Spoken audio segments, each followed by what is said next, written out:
Hey everyone, welcome back and happy Sunday. Okay, guys, so as you know, we will be back tomorrow for Hot Messy Topics, and you're not going to want to miss it. We have a new episode of The Real Housewives of Potomac tonight, and also there has been a lot that's come out over the weekend. So now we're back to talk about Bethenny Frankel, and I also have a clip that I want to share from Sheena's podcast about her going to Carl and Lindsay's wedding date in Mexico, even though that they didn't actually go through with the wedding. And apparently there was some drama from that. So I'm going to share all of this with you. But now, before we jump in, you guys know how this works. If you haven't already, go ahead, smash that like button.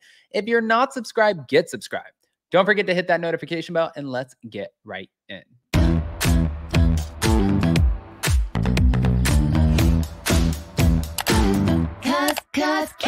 No one can do it like we do it, like we do it, like we do it. Cause no one can do it like we do it, like we do it, like we do it.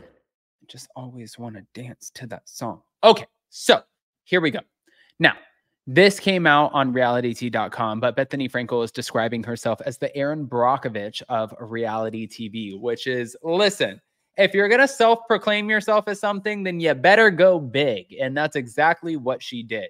What's funny here is that we are all still kind of wondering and reeling, in a sense, trying to figure out what the hell happened with Nene Leakes, because originally she had Nene Leakes, Denise Richards. She tried to get Ebony K. Williams, but Ebony said, no, I am not going to let you control my narrative, you white woman.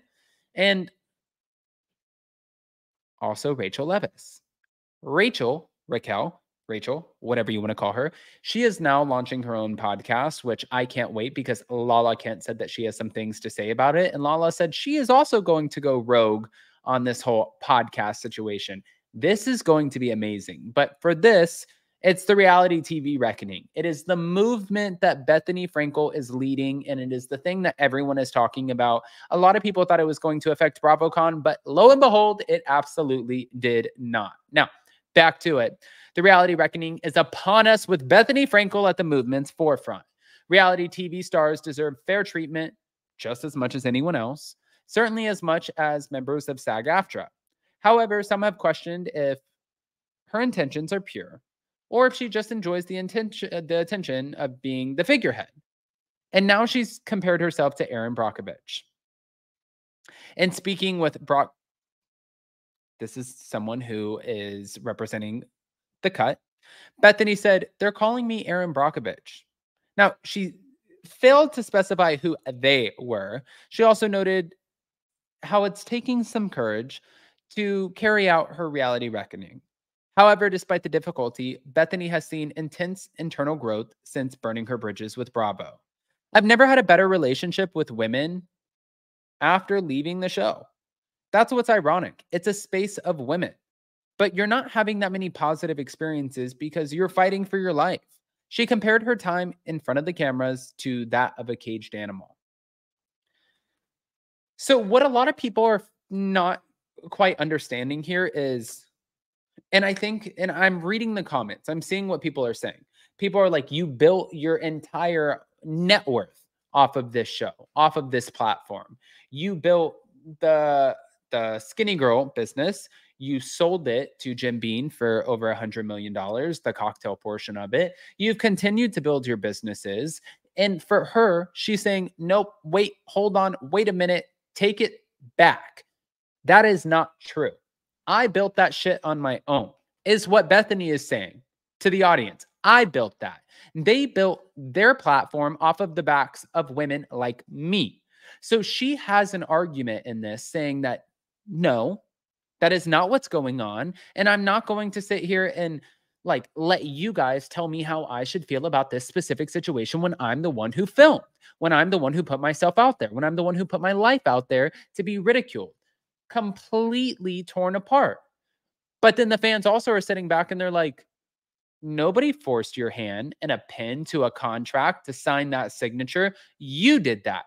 Nobody else cashed the paycheck. You did that.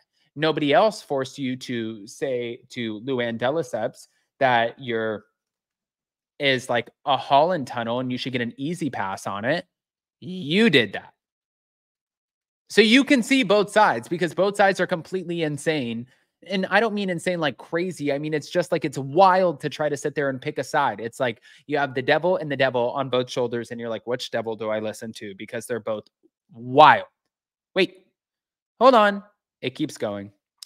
Bethenny also made sure to take a shot at Andy Cohen, a figurehead for many of her criticisms. He's been able to sit back and have a Cheshire grin. He's watching Gladiator, watching everyone rip each other apart and being entertained by it. He's become very wealthy, profiting off of women. And she failed to finish the thought, but the implication was clear. So, on the other hand, many of Bethenny's detractors certainly wouldn't call her Aaron Brockovich or anything of the sort, obviously. An unnamed housewife also spoke with the same person Bethenny spoke to, saying Bethenny was more interested in being a hashtag than a crusader. She's a creation of Bravo, is what the housewife explained. They created a Frankenstein instead of Frankenstein. You see their clever play on words. Gave her power, and as in life, imitating art. She turned against her creator. It was obvious and it was inevitable. Of course, much like Victor Frankenstein, Bravo may be the one at fault for who their creation became. The anonymous housewife continued with, she'd like everyone to believe that she gives a damn about the, exploitation of reality TV. Instead, what she's doing is desperately trying to keep herself relevant, making herself the hero without doing any real work. But Bethenny also, meanwhile, has said, I have no intentions of being the Fran Drescher of the reality TV space. However, regardless of the intent, some reform in the reality TV space feels much overdue.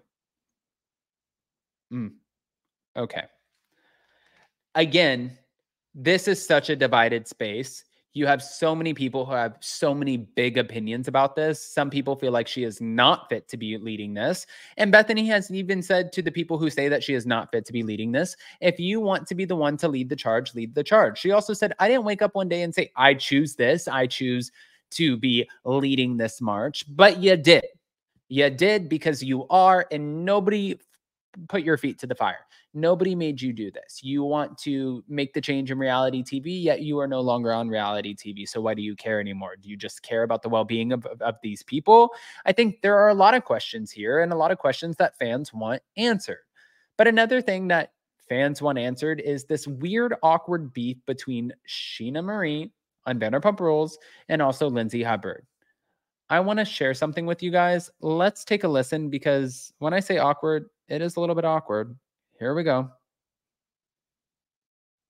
I can't imagine how Lindsay was feeling. This should have been her wedding weekend. And now we're still there with her friends and Carl's mom and whatnot. So she texted me and said that she heard from 5 different people. And I'm like, there's no way it was 5 people, because I made one comment. And it was a joke about our BravoCon segment where we had to squash the beef and there wasn't really any beef. And I was like, oh, I can just imagine the fans next year. Like, are we going to have real beef to squash? Because I'm here in Mexico with like Carl's mom. Total joke about how we were just in BravoCon and there was this segment that her and I had to do. But I guess whoever, the 5 people, whoever heard me say that took it a different way and made it sound like I was trashing her. I was being really negative and being like, yeah, I'm coming for her next BravoCon. We're going to have real beef to squash. And I was like, yeah, no, that is not how I said it. That's not how it was meant. It was literally a lighthearted comment. And that was it. She didn't respond after I explained it. Oh, Sheena, we got ourselves into a little bit of trouble. Now, guys, I want to hear what you think, especially about the Bethenny, the Lindsay, the Sheena of it all. Go ahead, comment below. And before you go, don't forget to smash that like button. If you're not subscribed, get subscribed. Don't forget to hit that notification bell, and we'll see you in just a little bit. Love you guys.